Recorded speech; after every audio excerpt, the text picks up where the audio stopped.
అర్జున్ రెడ్డి, కబీర్ సింగ్ సినిమాలతో just sample చూపించిన Sandeep Reddy Vanga animal సినిమాతో బాక్సాఫీస్ కి 70 బొమ్మ చూపిస్తున్నాడు. రణబీర్ కపూర్లోని యాక్టింగ్ పొటెన్షియల్ ని కంప్లీట్ గా వాడుకుంటూ ఒక ఫాదర్ అండ్ సన్ ఎమోషన్ కి కమర్షియల్ టచ్ ఇచ్చాడు సందీప్ రెడ్డి వంగ. డిసెంబర్ 1న రిలీజ్ అయిన animal movie pan India hit అయ్యింది.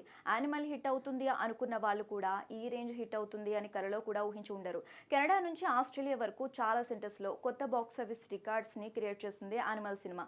అయితే అర్జున్ రెడ్డి, కబీర్ సింగ్లు కాదు, సందీప్ లైనప్ చూస్తే యానిమల్ సినిమానే శాంపిల్ అన్నట్లు ఉంది.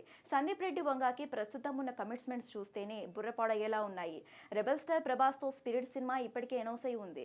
ఐకాన్ స్టార్ అల్లు అర్జున్తో ఒక ప్రాజెక్ట్ కమిట్ అయి ఉన్నాడు. సూపర్ స్టార్ మహేష్ బాబుతో ఒక సినిమా చేసే ఆలోచనలో ఎప్పటి నుంచో ఉన్నాడు సందీప్ రెడ్డి. ఇవి చాలా అన్నట్లు యానిమల్ సినిమాకి యానిమల్ పార్క్ కూడా రెడీ అవుతోంది. అన్నీ అనుకున్నట్లు జరిగితే ఇప్పుడు వినిపిస్తున్న టాక్ ప్రకారం యానిమల్ పార్క్ మూవీని సెట్స్ పైకి వెళ్లేలా ఉంది. యానిమల్ పార్క్ సినిమాపై ఉన్న హైప్ ప్రకారం చూస్తే ఇది ఈజీగా 1000 నుంచి 1500 కోట్ల ప్రాజెక్ట్ అయ్యేలా ఉంది. ఇక ప్రభాస్తో చేయబోయే స్పిరిట్ రేంజ్ ఏంటో ఊహించడం కూడా కష్టమే. సో ఇప్పటికైతే సందీప్ రెడ్డి వంగ ఫ్యూచర్లో బాక్స్ ఆఫీస్ను షేక్ చేయడం గ్యారంటీ.